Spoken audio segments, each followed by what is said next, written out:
Good morning mga idol.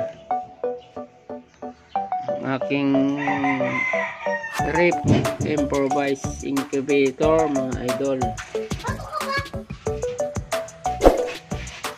May akong pinarga na 20 pero 17 yung may similya mga idol. Ay 15 pala mga idol na may similya. Bali na bugo. Walang similya, 5. Tinanggal ko na mga backyard. So, tolier yung improvise ko. Meron pa sa taas. Bali malit na rip ito mga kabakyard na salamin yung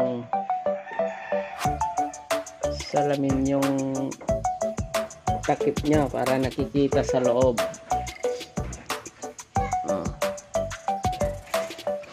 Nagyan ko ng mga butas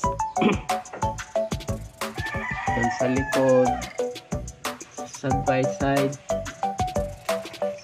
dun. Marami rin butas kasi may pan siya mga idol, electric pan na maliit. Yung luma kong rip na electric pan ng luma kong rip yan. Bali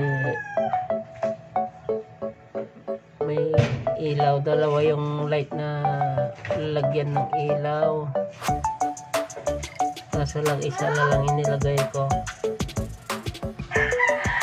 kasi may water baba.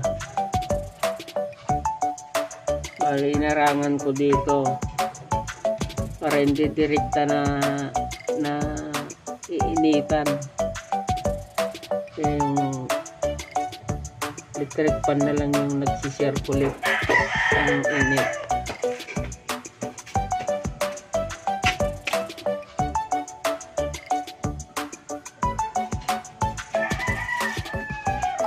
So marami na akong napapisa dito mga kabakyard, pero pag sa una medyo mahirap pag beginner kang maggawa ng ganito kasi marami kang bisis ka pang tatry mo kung hindi mo talaga kabisado. Marami kang mag-i-error yung gawa.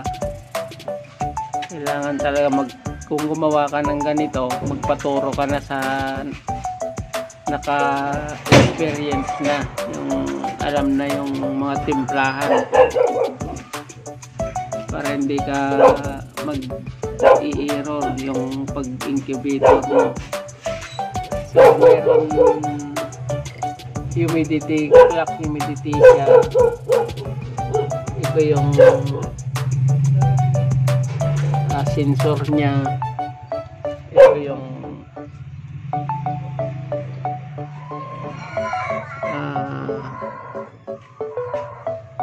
thermostat niya mga kabakyard.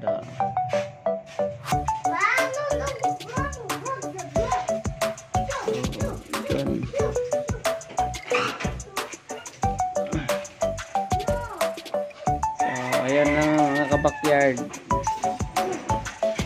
maliit lang ng incubator to.